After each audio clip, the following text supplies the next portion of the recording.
So ito na nga, maganda yung ating topic for today. Very inspiring. True. Ito yung mga usapang soon turn into finally. So ito yung mga pinapangarap mo lang noon. Yes. Ngayon nakakamit mo na. And unti-unting mo nang nakakamit. Unahin na natin, let's say yung mga OFWs natin. True. Hindi lahat ng OFWs ngayon is nakuha na yung mga gusto nila. Kasi may mga OFWs na soon mapapaayos ko din yung bahay namin. Yes. Soon, hindi na makakaranas ng gutom yung anak ko. And unti-unti nilang na-achieve yun, yung ating Yes. mga OFWs. Diba? Yung mga Nakaka-proud. viewers natin, yung mga bahay nila. Usually, pag OFWs, talagang pinag-iipunan nila dyan, bahay talaga. Diba? Yes. Yes. Lalo na yung bahay. Malaking tulong na yun kapag nakapagpatayo na sila ng bahay sa probinsya. Speaking of province, galing akong Cagayan Valley. First time kong magstay at first time kong makakita ng malapitang palay.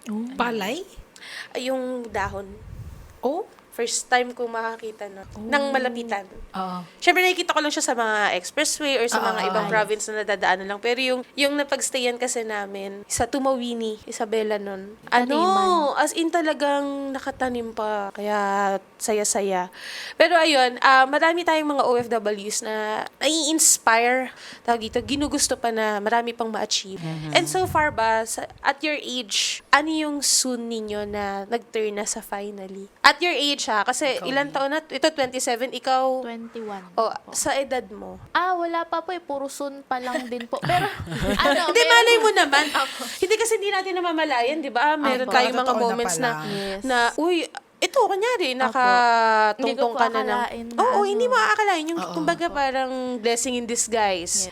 Isa po sa pinaka-memorable na ko, parang pinangarap ko noon nung high school ako. Kasi nung sa school namin, lagi kaming may competition, national competition sa Baguio, lagi yan. From elementary ako hanggang sa naging high school ako, lagi akong sumasali. Ako kasi very, insecure. Kumbaga pag, yung may mga nananalo yung mga schoolmate ko, tapos ako hindi. So parang lumo sa akin. So sinabi ko sa sarili ko na soon magiging magiging kasali din ako sa top 10, yung mga ganun. And then yun, dumating yung time na nakakasali ako sa top 10, pero gusto ko kasi yung gusto ko susunod naman, mas mataas naman yung makukuha kong rank, yung mga ganun.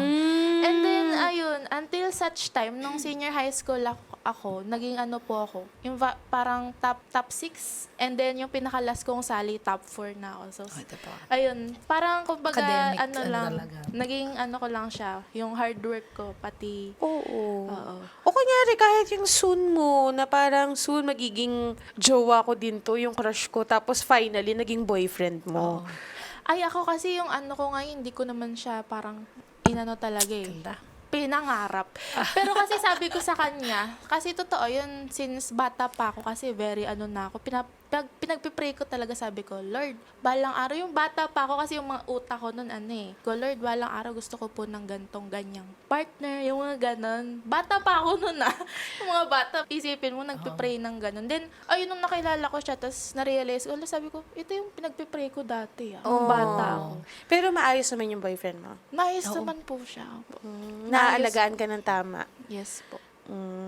Ayoko naman dumating sa time na, bakwan, red pala yung loob. Yung mga ganun. Pero alam mo, dati, yung pinagpipray ko din, yung sinasabi mo, yung pinagpipray ko din na sana or magkaroon ako ng partner na alagaan ako. Yun pa yung soon ko, isa sa mga soon ko. Diba? Yung magkaroon ka ng sariling family, Yes. and magkaroon ka ng okay na husband, okay na mga anak, and okay na family. Diba? Hindi ko pa yun siguro hindi ko pa Hindi pa nakakamit. na-achieve. Pero yung soon, yung soon ko kasi before, merong studio sa TV5. Yun yung studio ni Sir Rafi na Action sa Tanghali. So parang nagpicture ako doon, tapos may caption na, soon, ganon. Soon, parang sa susunod, nakaupo na ako dito. Finally, nakaupo na ako, and hindi lang dun sa studio na yun, wanted sa radyo pa. Yes. Diba? So, yung wanted sa radyo kasi, yun yung nagtatop na show, isa sa mga nagtatop na show sa buong Pilipinas. 'Di ba? Ang Wanted sa radyo. And yun yung finally ko. Sa ngayon, yun yung pinakamagandang achievement ko. Yung naging co-host ako ni Sir Rafi sa Wanted sa radyo. 'Di ba? Syempre, ang daming nag-aasam nun. Oo. 'Di ba? Ang daming nag-aasam nun yung maging co-host ko ni Sir Rafi. And syempre maging co-host ni Marisol Tulfo Tungol. Yes, anong kailangan mo sa akin? Oo, kasi 'di ba syempre na-bless pa tayo ng isa pang programa. Yes. So ano pa for you, ano ba na yung ano mo soon na naging finally? Sa akin, actually sa akin madami. Mm. Like yung na-mention ko kasi before, daughter kasi ako ng magsasaka. And hindi talaga madali ang buhay namin. Nalala ko pa nga nun, alam mo yung pag umuwi ka ng probinsya, tapos parang feeling nila ang ganda. Bakit?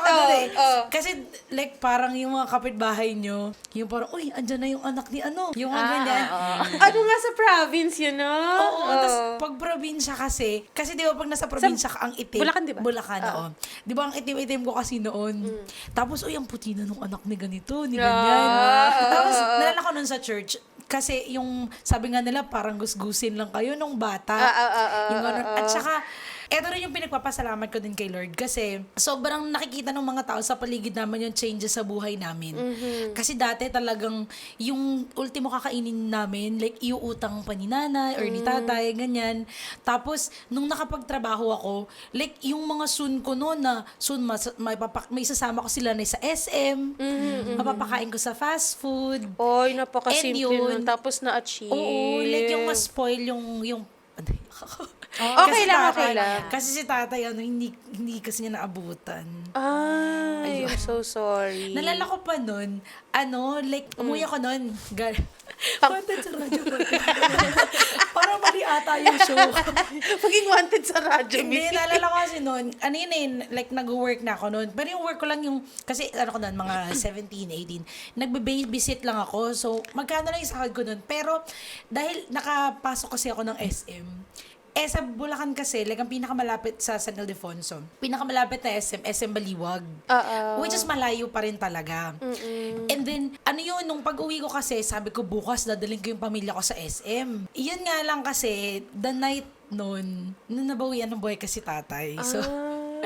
So nalungkot lang ako kasi hindi ko siya nagawa. Okay lang. At Pero least yun, nakabawi ka sa... Oo, like, nalala ko pa nga nun kasi, yun yung time na na mag-a-apply ako sa call center. Kasi sa amin kasi, ang nagtatrabaho lang nun si tatay, so sa bukid lang, ganyan. Tapos, nag-a-apply na ako sa call center. Yung buong barangay namin, alam na mag-a-apply ako sa call center. Ganyan sa province. Oo, si tatay naman nung pinagmamalaki niya, nagtatrabaho yung anak ko, ganyan. Kaya sobrang isa yun sa mga soon. Like, masusuklihan ko yung mga ginawa nila for me. Pero kamusta nanay mo ngayon? Okay naman. At saka yun nga, like kinanay, konting lang niya, parang gusto ko si nanay hindi nagsasalita yun. Ano mo gusto mo? Yung mga ganyan. Minsan, pag kailangan lang talaga sensitive ko, pag narinig mo na parang gusto niya na, sige, bilhin na natin. Tapos, kasi, hindi, wag na, mahal, ganyan. Hindi, okay lang yan.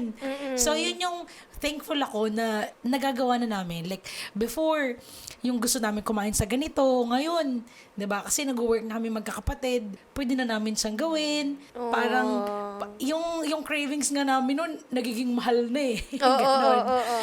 Yun. So, tapos before kasi 8 years, 'di ba, bago ako nakapag-aral. So, isa yun sa mga soon ko before. Soon makakapag-aral din ako. And then at some point, kaya gusto ko rin tong topic na to eh. Kasi nung nag-scroll lang ako nun sa Facebook, sa Boiling Waters.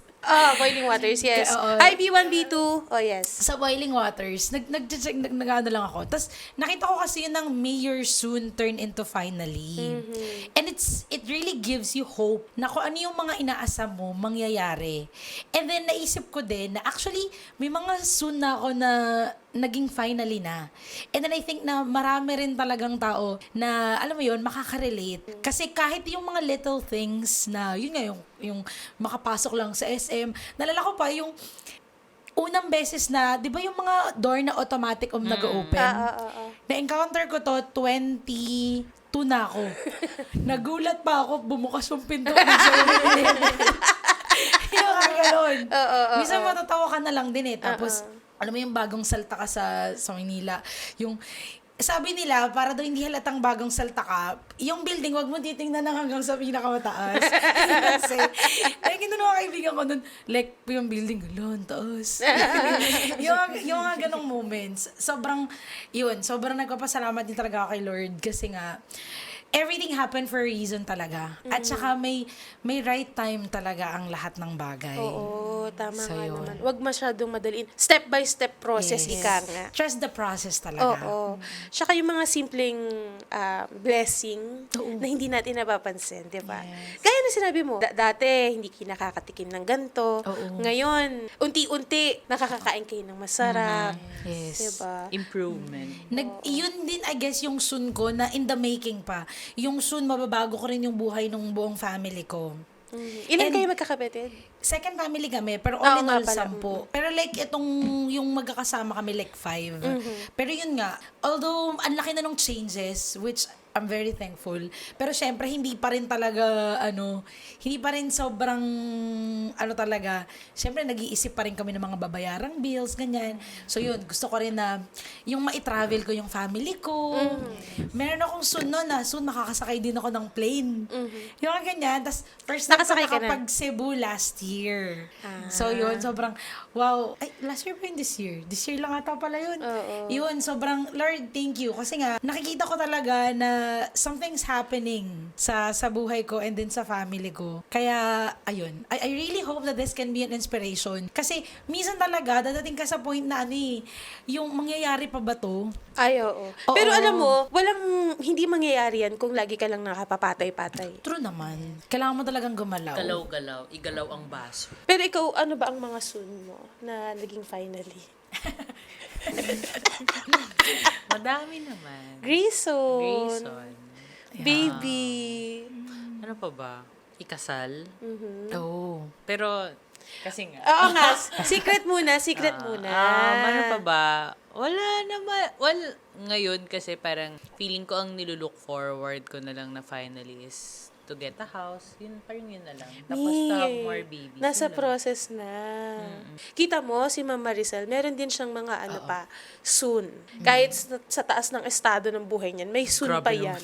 Di ba? Building- Hindi kasi dati syempre, ka bang building, hindi, sis? di ba? Hindi porket sinabi na Maricel Tulfo tungol, Oo. nasa kanya na lahat. Marami din siyang mga Lahat naman, feeling ko lahat Oo. naman ng tao, meron pa rin. Kahit Even ako.